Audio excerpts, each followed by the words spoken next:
Hello, I'm Sarah and I'm from Master Results and I'm a mindset coach. Why? Because what we think governs our reality. See, your mindset as a person, as a parent, as a partner, as a business owner, as a manager is what produces results. By mastering your mind, you create your results. Today I thought I'd focus a bit about beliefs. Beliefs, fundamentally, well, what are they? What are our beliefs? How are they formed? Because people talk about beliefs all the time. And then how do we change it? Where do we go to from there? So fundamentally, what is a belief? A belief is a piece of information that we hold to be true, no matter what it is in our own perception, in our own reality. We hold that point to be true as anything else. It would be something that we would take as a truth beyond any form of comprehension for ourselves. It's what we own. Now, a belief could be as simple as the sun's going to come up tomorrow. Now, if we hold on to that, which many people do, and it's a good belief to have, then it's a belief that we know, that we don't have any doubt or thoughts around, other than that's just the way it is. Now, in general, in life, we all hold millions of beliefs, millions of beliefs. We hold beliefs about absolutely everything. We hold beliefs about whether we like something, whether we don't, about ourselves. Now, beliefs we hold, and the reality is that they change. A very, very simple one that I can use is a belief that I'm 21. Now, at one point, that was true. And at that time, that belief was very true. And I could hold that as being true. But now I know that that belief is no longer true. And so my mind has been able to change that belief. So we must come back to asking ourselves, well, how is a belief formed in the first place? So I'm going to bring up my whiteboard. A belief, basically, it's a piece of information. And that piece of information is either internally developed, e.g., I've said it to myself, or it's externally provided to us by one of the wonderful people in our environment around us. So, as I said, the internally developed is the self-talk, the things that we say to ourselves, the thoughts that we have through our head. And the external is any piece of information that comes through us. Now, I want you to really be broad when you realize and think about this concept of external. We're talking about everyone from our family. And no, this is not about any form of blaming on families or anything like that. But they do. Our thoughts, our information comes from the family around us.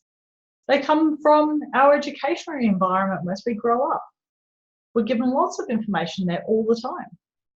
It comes from our friends. It comes from our social network.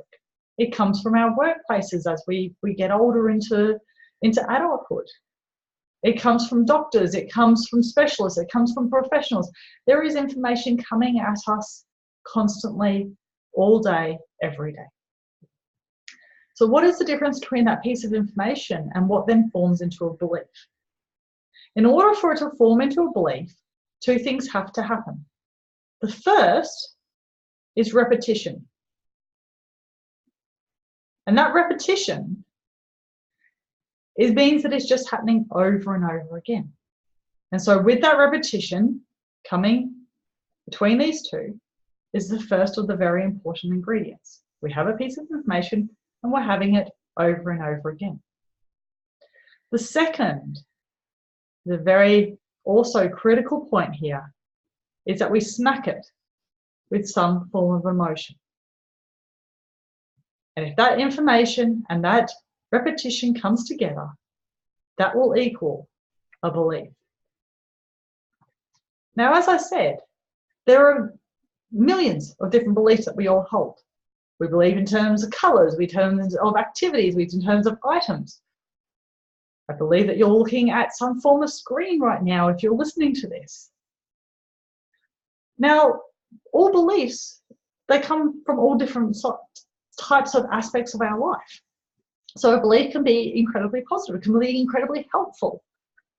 And a helpful belief could be things like, I can drive a car. There'd be things like, I can cook dinner. Or maybe I might believe that I can't cook dinner. I don't know. But a belief is anything that we hold to be true. So helpful is defined by, does it help me in my life? Thinking that the sun's going to come up tomorrow, that's a pretty good belief. Thinking that we're capable of doing the skills that we have learnt through life is a pretty good belief. And so they're great beliefs to hold on to. And they've happened and occurred through this direct pattern. We had a piece of information, and through that repetition, so we had the thought over and over again, I can do this, I can do this. And then we smacked it with an emotion. Now, if it was something like learning to drive a car, then it gets reinforced by a very positive emotion. And that produces a really good outcome.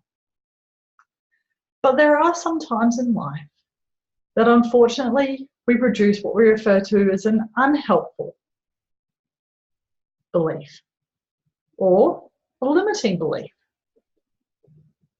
And a limiting belief is a belief that is unhelpful in our life. It prevents us from being all that we want to be. So what does that really mean?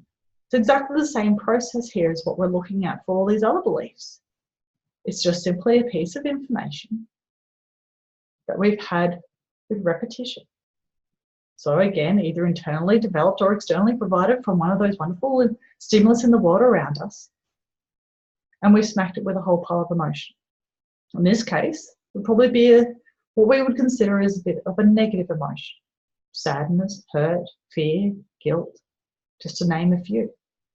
And as a result of that, as a result of that negative, that information with the repetition and then the emotion coming into it, as a result of all that combination, we've created now what we refer to as a limiting belief. A belief that is holding us back from our own fullest potential. This is all really, really important information.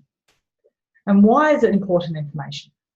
It's important information is because we're governed by our beliefs. Our beliefs form our perception. Our perception forms our reality.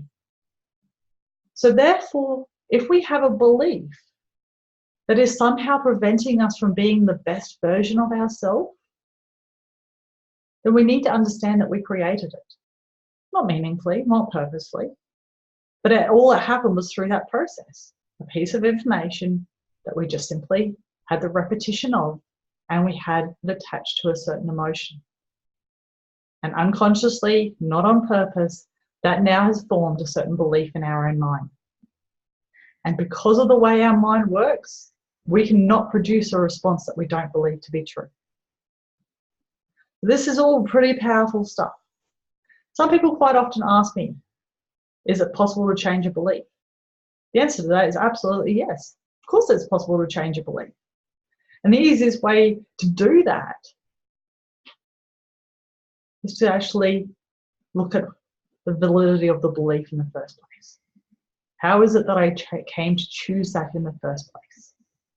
And of course we need to look at the emotion that's attached to it too.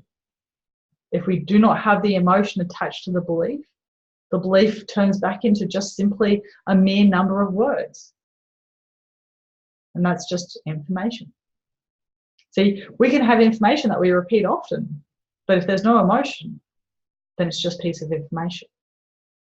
There's also a number of other practices that we can do that are actually very quick and easy ways to actually deal with beliefs as well, especially we only ever deal with limiting ones.